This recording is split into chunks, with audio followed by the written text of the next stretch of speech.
doing back to school banned book story time. Yay! Who's excited?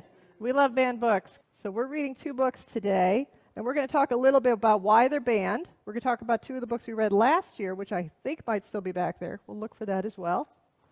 So I want to welcome everyone back. Welcome back, boys and girls and non-binary friends across the gender spectrum, to our second year of the banned book story time. Yay! And unfortunately, like most sequels, the banned book saga has grown and expanded to reach across the country. So let's dive in. We are here today to talk about banned books, but more importantly, we're here to celebrate the diverse and imaginative stories. You guys want to look at the books while I'm reading? You can look at the books here. I'll put them down. So we are here today to talk about banned books, but more importantly, we are here to celebrate the diverse and imaginative stories and authors who create these books. And at UUCB, we partner with Foundation 451, who helped us create the Little Free Library out front. We're part of a network of locations in Brevard County that help people, and especially kids, have access to these books, because we want everyone to be able to read stories that they can identify with and learn about the stories of others. Florida set the blueprint for banning books with several pieces of legislation, but we are no longer the only ones. Instances of book bans are most prevalent in Florida and Iowa, of all places. That's followed by Texas, Missouri, Utah, and South Carolina. Now, PEN America defines a banned book as any action taken against a book based on its content that leads to a previously accessible book being either completely removed from availability to students or where a book is restricted or diminished. So even when a book is not technically banned, the content can be restricted due to overreaching policies. And those restrictions have gone national with three letters. Let's see if you've heard these ones. DEI. Diversity, equity, and inclusion. So what is that? Let's break it down. This refers to the representation of different individuals, diversity, within a group or organization. Includes race, ethnicity, gender and sexual orientation, and socioeconomic background. Equity. Unlike equality, which provides the same resources to everyone, equity recognizes that individuals may need different levels of support to reach the same outcome. It's about removing barriers and providing targeted support to those who need it most. And inclusion. Inclusion is about creating a culture where everyone feels a sense of belonging and can contribute to their unique perspectives. Inclusion goes beyond simply having diverse representation. It involves ensuring that everyone feels welcome, respected, and valued. So DEI initiatives are often implemented to address historical and systemic inequalities and create a more equitable and inclusive environment in the workplace and communities. Sounds great, right? So what's the problem? Here we go. On January 20th, 2025, our current president issued an executive order entitled Ending Racial and Wasteful Government DEI Programs and Preferences, which states the Office of Personnel Management shall coordinate the termination of all discriminatory programs, including what they call illegal DEI. So once again, it's a vague policy that they can remove content without actually banning the book. Now, last year we featured two great children's books. The first one was Hair Love by Matthew Cherry. This is the story of a dad and daughter and how they learned together to do her natural hair, which, as Uri says, has a mind of its own. And those books might be back there. We'll check. While it's not usually banned, it's avoided because it can start a conversation about race through differences in types of hair. And by PEN American's definition, if the content's not allowed, the book is essentially banned. The second book we featured last year, it's one of the most banned books in America. It's called And Tango Makes Three by Justin Richardson and Peter Parnell. This is the story about two male penguins at the Central Zoo who adopt Tango and raise him from an egg. It's based on a true story, and it's one of the most consistently banned because it simply portrays two parents of the same sex. LGBTQ books in Florida are routinely banned through HB 1557, which is the 2022 legislation called Parental Rights in Education, which we often know as the Don't Say Gay law. It prohibits teachers from discussing sexual orientation, gender identity in the classroom. They also have HB 1069 in 2023, which is actually going through the courts right now. It defines biological sex as, and it limits the material that depicts or describes sexual content in schools. Now this year we're reading two new books. The first book we are reading is I Am Jazz by Jessica Herthel and Jazz Jennings. Now this is the story of a transgender child based on real-life experiences of Jazz Jennings. This book is often banned for many of the same reasons listed above. often citing discomfort with the story of a transgender child. They stating it's against people's belief or that the book is not appropriate for young children. If the parents have an issue with a book, most schools allow you to limit access to a book for just that child. But the problem is, when they try to restrict it for everyone, the more the content is being suppressed, either by parents' challenges or legislations at the national level. When it's restricted for everyone, then they're deciding that for everyone and not just their child. We want all young people, especially those who have felt marginalized, to be seen, to be heard, and be represented. And that is why our partnership here at UCB is so important for our community. So in that spirit, we're going to read I Am Jazz. This is I Am Jazz by Jazz Jennings and Jessica Herthel. I am Jazz.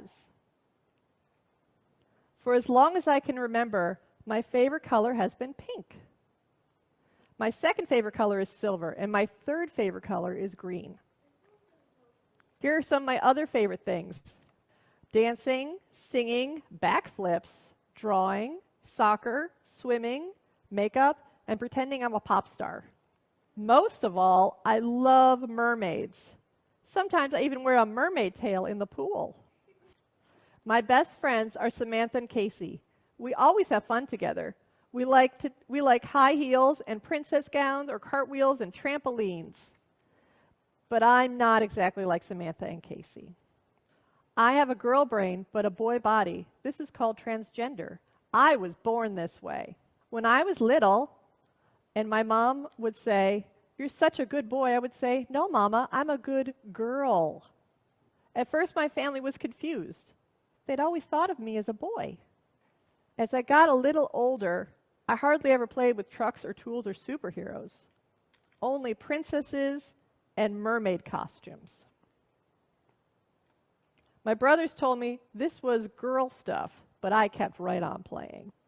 My sister says I was always talking to her about my girl thoughts and my girl dreams and how one day I'd be a beautiful lady. She would giggle and say, "You're a funny kid." Sometimes my parents would let me wear my sister's dresses around the house, but whenever we went out, I had to put on my boy clothes again. This made me mad. Still, I never gave up trying to convince them. Pretending I was a boy felt like telling a lie. Then one amazing day, everything changed. Mom and Dad took me to meet a new doctor who asked me lots and lots and lots of questions. Afterward, the doctor spoke to my parents, and I heard the word transgender for the first time. That night at bedtime, my parents both hugged me and said, "We understand now. Be who you are. We love you, no matter what." This made me smile and smile and smile.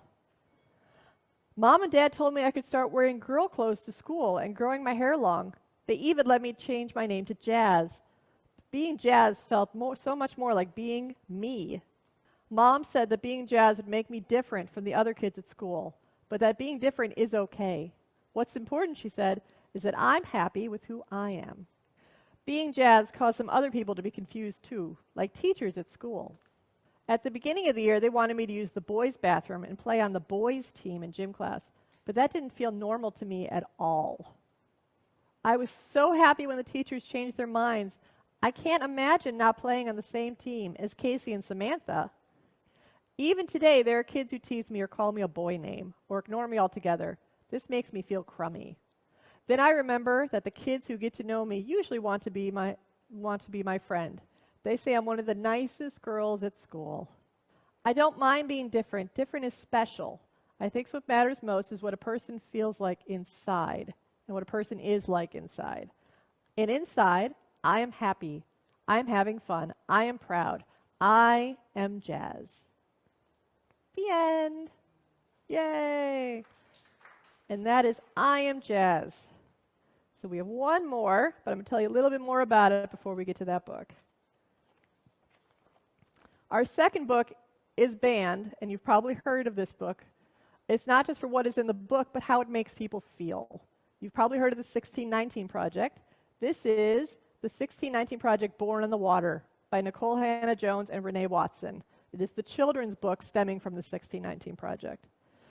Both those books are often targeted for discussing the history of slavery in this country and the discomfort it can cause. And yes, it's okay to cause discomfort. Race, along with gender and sexuality, are common reasons books are removed. The law most often used to ban books like this related to race is HB 7, known to most people as the Stop Woke Act. It's officially called the Individual Freedom Act. Among other things, it prevents teachers from discussing the advantages or disadvantages based on race. Our book last year, Hair Love, is another reason that book was banned, or at least not accessible, the same reason, for the discomfort it caused. So here's some more letters that have a big impact. CRT, critical race theory. So let's discuss what that is, what is woke, and what it's not. Critical race theory is a legal academic framework that examines how race and racism shaped American laws, institutions, and society. It says racism is not just individual bias, but is systemic and embedded in legal systems and policies. CRT originated in the 70s and 80s among legal scholars who felt that the progress of the civil rights movement was insufficient in addressing racial inequality. While history is taught in public schools, CRT specifically is not taught in public schools. Woke, originally a call for Black Americans to be aware of racial injustice, has been weaponized by white politicians in recent years and culturally appropriated. These are often catch-all terms for many discussions of race, racism, diversity initiatives, progressive or social justice-related ideas, or inclusive education. The idea of systematic racism can also be found in works like the 1619 Project, which talks about the larger and far-reaching impacts of slavery and systemic racism in American society. And now we have another executive order the current president issued, ending racial indoctrination in K-12 schools, which was signed on January 29, 2025. It specifically targeted what he considered CRT, as well as gender identity. It states, and these are his words, innocent children are compelled to adopt identities as either victims or oppressors solely based on their skin color and other immutable characteristics. In other words, he wants to make history and reality comfortable.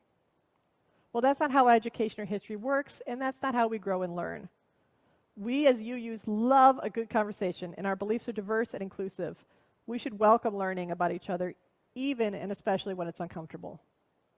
Now we're going to read our second book, The 1690 Project, Born in the Water. This is by Nicole Hannah-Jones and Renee Watson, and I'm going to be honest with you, it's a difficult read.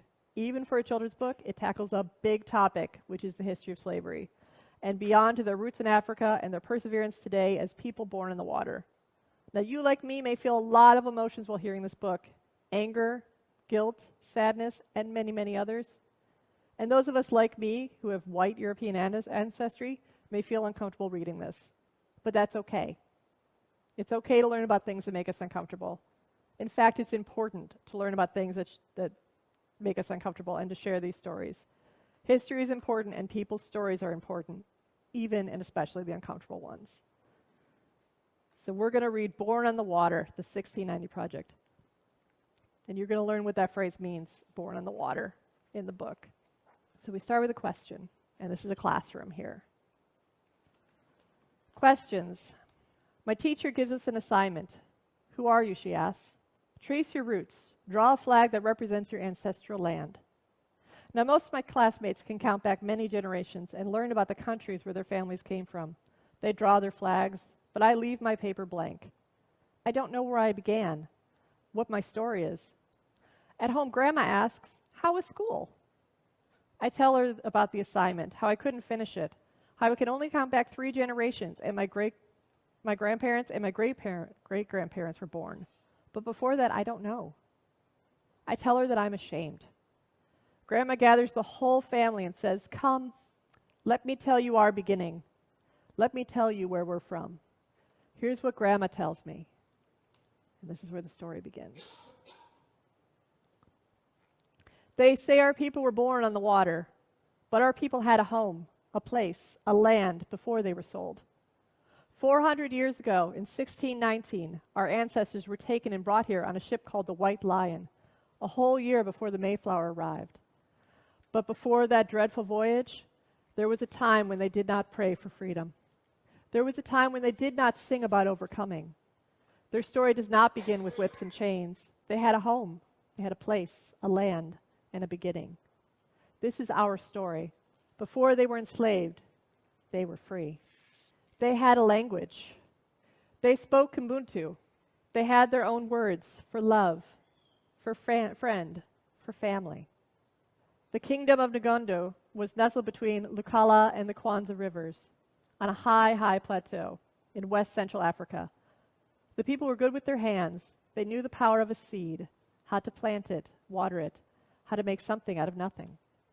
The people were good with their minds, good at math and science. They used shells for money, counting, recording, trading. They knew what their work was worth. They spoke Ubuntu.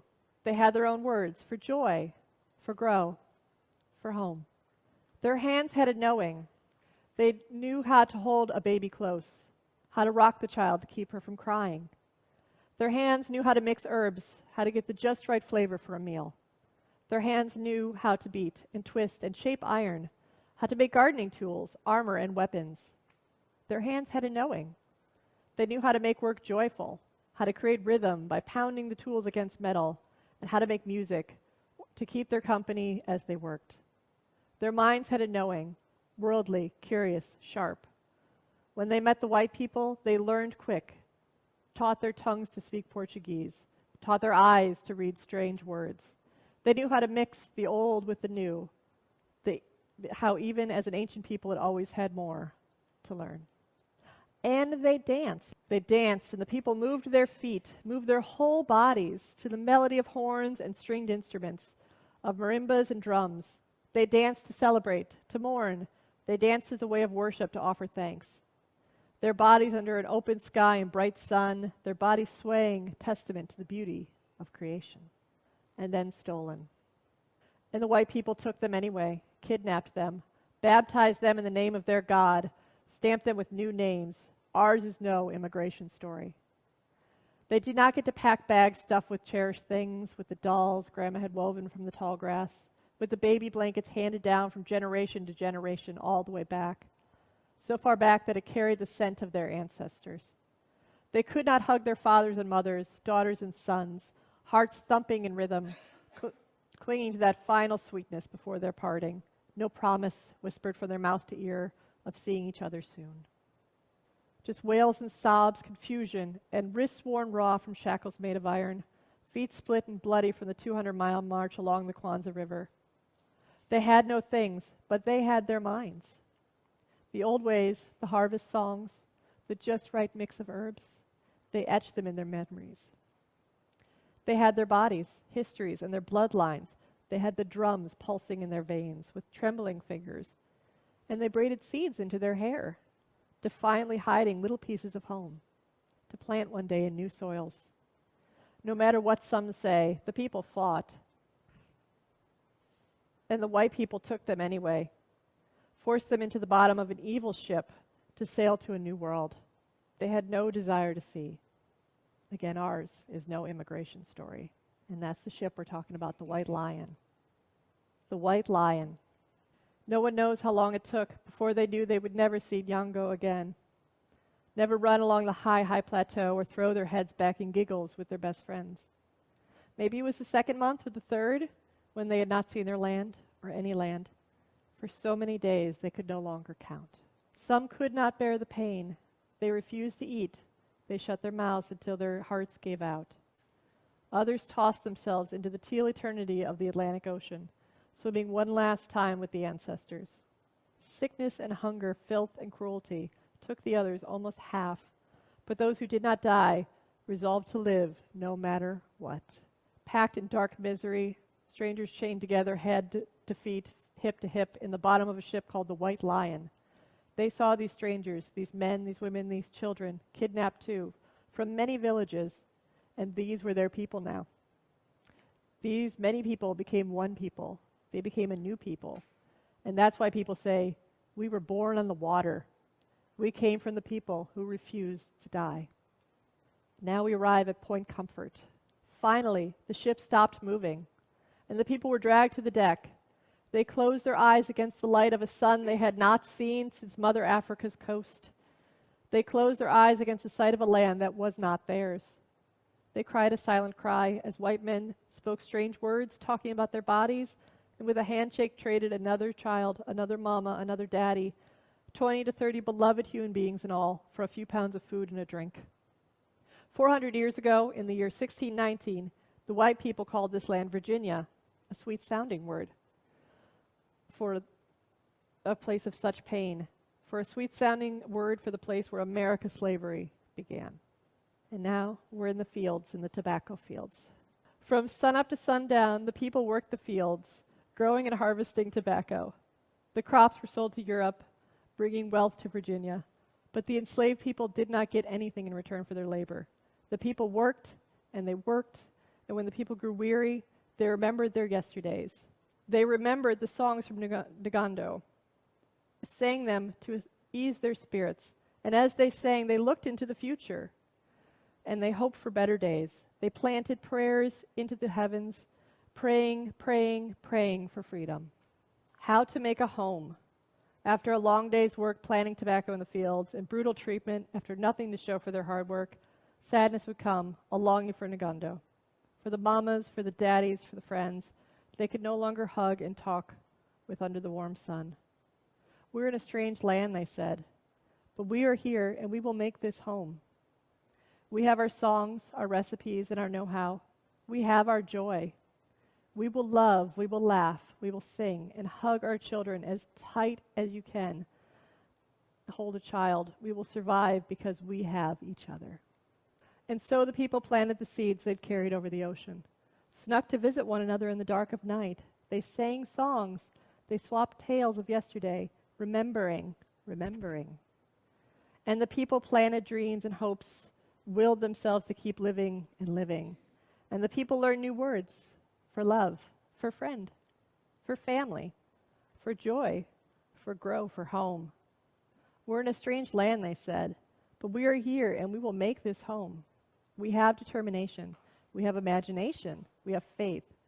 We will survive because we have each other. So this is the story of the Tuckers of Tidewater, Virginia. In 1624, Anthony and Isabella, enslaved on the plantation of Captain William Tucker and his wife, Mary Tucker, two ordinary people forced to till the soil, forced to build a country they were not from. They found a way to build a love for each other, to marry, and to create a family, a legacy. They did not know that their family would be the start of a new people. They were just two ordinary people who had a son, a new beginning, a promise to live on and on. And there's the son, William Tucker. Hope is a promise. Faith is a better day will come. Belief that the things will not always be this way. Hope is refusal to give up or to die out. Hope is a child born. Way back then we had a name. Hope had a name, and his name was William Tucker. He was born to ordinary people, a man and a woman, who were not free, but who believed in freedom. Who were not free, but who believed that one day freedom would come, even if they never saw it. These two ordinary people gave life to an extraordinary child, a child not of Africa, a child not of Europe, nor of the native people already here, but a child of the new people who were born on the water. The first black child born in this land that would become the United States. This is the first American child. And resist. Life was hard, and it would get harder for generations to come. White people told the people they were not human, that the people were things to be bought and sold and given as gifts alongside horses and chains. When the people were beaten, they said people did not feel pain. When they sold the people's children, they said the people didn't love. These were lies they made up so they could feel okay. About slavery, it is wrong, always and forever, to own human beings. It is wrong, always and forever, to treat human beings like things. These people fought back. For 250 years, these people resisted every day in ways big and small. For 250 years, the biggest resistance of all was that the people kept living. And here is their legacy. And the people who were born on the water survived. They kept living and living. It was illegal to teach enslaved people how to read, but they birthed generations of teachers and librarians, of scholars and authors. They were brokenhearted, beaten, and bruised, but they became healers, pastors, activists, doctors, and counselors.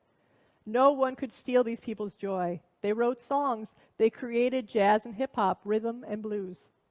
They became inventors and athletes, nurses, cooks, pilots, architects, farmers, housekeepers, singers, artists, dancers, poets, mathematicians, and scientists. They passed on their stories through the stitch of a quilt. and about secret messages through songs. These people survived. These people fought and became the people, because the people survived and because the people fought, they finally got freedom. And because the people survived and because the people fought, America has equality in the law. And because the people survived and because the people fought, America began to live up to its promise of democracy. It is the people who fight for this democracy still. And finally, pride.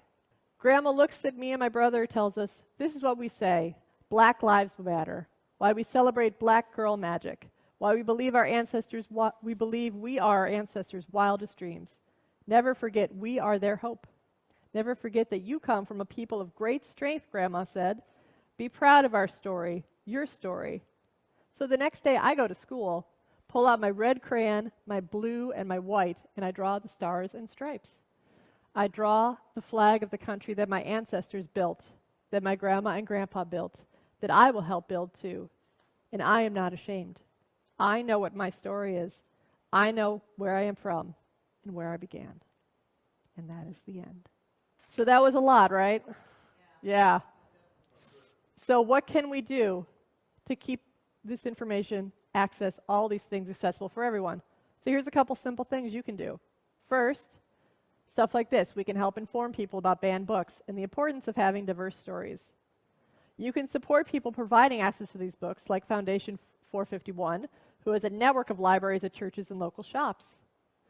You can build a little free library, did you know that, in your own yard or in your own community center, or anywhere that you have access. You can build your own little free library, and you can stock it with a variety of books. You can attend board meetings, which we all love to do. You can sign up to speak, and you can share that information online. And you can vote. Voting is important. You can support those who support access to books. We here at UCB believe in the mission of the Little Free Library, which is to build community by inspiring readers and expanding book access around the world. And the mission of our partners, Foundation 451, is to get banned and challenged books directly into the hands of students, to heighten awareness for the need of plurality of ideas, and to build a society that truly honors freedom, justice, and inclusivity. So remember to share those voices you have heard today. Help us to create spaces where we can learn about one another so we can stretch beyond our comfort zones, stretch out wide, and read banned books together. Thank you all very much.